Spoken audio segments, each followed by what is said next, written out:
پورے سال کھاتے پیتے ہیں، انہیں احساس نہیں ہوتا کہ غریبوں پر کیا گزر رہی ہوگی، انہیں احساس نہیں ہوتا کہ غریبوں کی حالت کیا ہوگی، انہیں پتہ نہیں چلتا ہوگا کہ غریبوں کا معاملہ کیسا ہوگا، ان کے بچے کیسے رہتے ہوں گے۔ اس لیے رمضان کے مہینے میں روزہ رکھ کر کے ایک مہینے تک مسلمانوں کو احساس دلایا جا رہا ہے، بھوکا پیاسا ایسے ہی نہیں رکھا جا رہا ہے، احساس دلایا جا رہا ہے۔ اے قوم مسلم کے مالداروں، اے قوم مسلم میں دولت مند کہلانے والوں، دیکھو ایک مہینے تک تم بھوکے اور پیاسے رہتے ہو، تمہیں احساس ہوتا ہے کہ کھانے کی قدر کیا ہے، تمہیں پتہ چلتا ہے پیاس کی قدر کیا ہے، تو احساس جب تمہارے دل میں پیدا ہوگا کہ ایک غریب کیسے رہتا ہوگا، ایک بھوکا اور پیاسا کیسے رہتا ہوگا، تو اس احساس کی بنیاد پر تمہارے دل میں یہ جذبہ پیدا ہوگا کہ تم بھی غریبوں کا خیال کرو گے، غریبوں کو مان دو گے، غریبوں کو زکات دو گے، غریبوں کو صدقہ اور خیرات کرو گے۔ تو جب بھوکا اور پیاسا رہو گے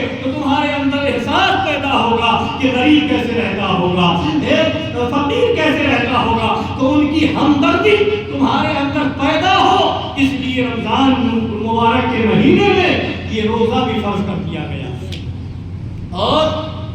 زکات تو ہر مالدار پر صاحب نصاب پر فرض ہے، زکات فرض ہے، زکات 2.5% نکالنا ضروری ہے، اور اس کے جو شرائط اور اس کی تفصیلات ہیں وہ تو انشاءاللہ بیان کیا بھی تھا، پھر انشاءاللہ بیان کریں گے۔ مگر بتانا یہ ہے کہ خدا کی قدرت کو دیکھیں آپ، نبی کی رحمت کو دیکھیں آپ کہ غریبوں سے کیسی محبت ہے آقا دو جہاں صلی اللہ علیہ وسلم کو اور ان کے رب جل جلالہ کو کہ روزے زکات فرض کی گئی، مگر کس کے اوپر؟ مالداروں کے اوپر۔ کس کے اوپر زکات فرض کی گئی؟ پیسے والوں کے اوپر، صاحب نصاب مالک نصاب کے اوپر، اور جو غریب ہیں ان کو لینے کا حق دیا گیا، انہیں لینے کا حق دیا گیا۔ ادھر زکات فرض ہے مالک نصاب پر، پیسے والوں پر، غریبوں کو حق دیا گیا کہ تم لے سکتے ہو، ان کے اوپر لینا فرض نہیں ہے، اور مالدار کے اوپر دینا فرض ہے، وہاں لینا فرض نہیں ہے، انہیں حق ہے، وہ چاہے تو لے چاہے تو نہ لے۔ یعنی شریعت کا قانون یہ بتا رہا ہے کہ تم پر فرض ہے تم زکات دو۔ حال کیا ہے؟ کچھ لوگوں کا حال یہ ہے کہ غریبوں کا تعاون کر دیا، غریبوں کو پیسہ دے دیا، تو یہ سمجھے زکات کا پیسہ دے کر کے کہ ہم نے احسان کر دیا، ہم نے ان کے اوپر بھلائی کر دی، تو احسان نہیں کیا ہے، یہ تو آپ کے اوپر لازم تھا کہ آپ 2.5% زکات نکالو، اگر نہیں نکالو گے تو گنہگار کہلاؤ گے، اگر نہیں نکالو گے تو خدا کے وہاں جواب دینا ہوگا، تو یہ تو تم پر فرض ہے، تمہیں دینا ہوگا، نہیں دو گے گنہگار ہوگے، اور غریب کے اوپر لینا فرض نہیں ہے، وہ لے لے تو تمہارے اوپر احسان ہے، ان کا لینا تم پر احسان ہے، وہ نہیں دے گا تو گنہگار نہیں ہوگا، تم نہیں دو گے تو گنہگار ہو جاؤ گے۔ تو احسان دینے والے کا نہیں ہے، احسان لینے والے کا ہے، کہ غریب لے کر کے تمہیں گناہ سے بچا رہا ہے، تمہیں خدا کے وہاں جواب دینے سے بچا رہا ہے۔ تو زکات دینا فرض ہے مالداروں کے اوپر، اور غریبوں کے اوپر لینا فرض نہیں ہے، وہ لے لے تو اس کی مہربانی ہے، اور ہم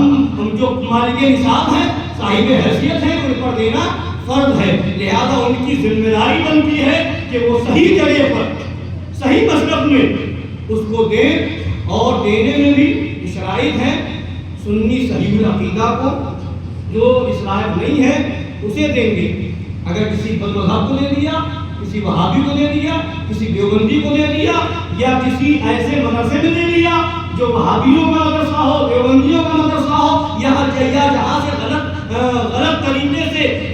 غلط عقیدہ بیان کیا جا رہا ہو، ایسی جگہ جیسے اس زمانے میں دعوت اسلامی ہے یا سنی دعوت اسلامی ہے یا تبدیلی ذہن کے لوگ ہیں، اگر ایسی جگہ بھی دو گے تو صحیح معنوں میں زکات ادا نہیں ہوگی، اور غلط عقیدے والوں کے وہاں تمہارا پیسہ جائے گا، تو تمہارے پیسے کے ذریعے سے غلط عقیدے کا بڑھاوا ہوگا، تو اس کے ذمہ دار تم بھی ہوگے۔ لہذا زکات دینے سے پہلے اگر کسی غریب کو دو تو یہ خیال رکھو کہ وہ غریب سنی صحیح العقیدہ ہے یا نہیں ہے، اور اگر کسی مدرسے میں دو تو وہاں یہ خیال رکھنا ہوگا کہ وہ مدرسہ حسینی مدرسہ ہے یا یزیدی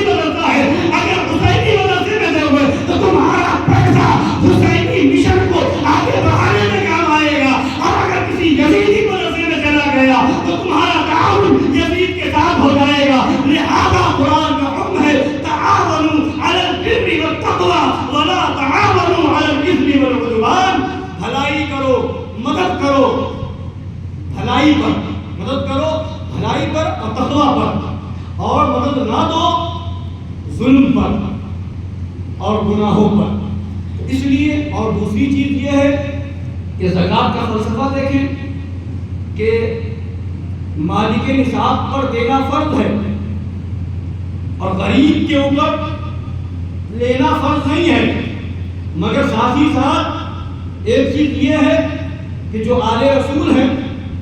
سید زادے ہیں، اگر غریب بھی ہیں تو انہیں زکوٰۃ نہیں دے سکتے،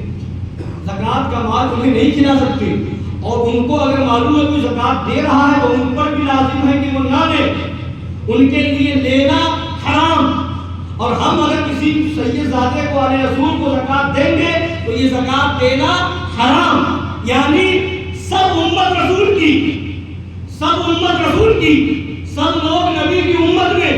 سید آل رسول بھی نبی کی امت میں، غیر سید غیر آل رسول بھی نبی کی امت میں، مگر وہاں یہاں اگر غریب ہو ہم تو ہمیں زکوٰۃ لینا جائز ہے. کوئی سید غریب ہو تو اسے زکوٰۃ لینا جائز نہیں ہے. اور ہم اگر زکوٰۃ دینا چاہیں تو دیکھ کر کے دیں گے کہ وہ سید ہے یا غیر سید ہے. اگر سید ہے تو ہم زکوٰۃ نہیں دے سکتے، غیر سید ہے تو زکوٰۃ دے سکتے ہیں. یعنی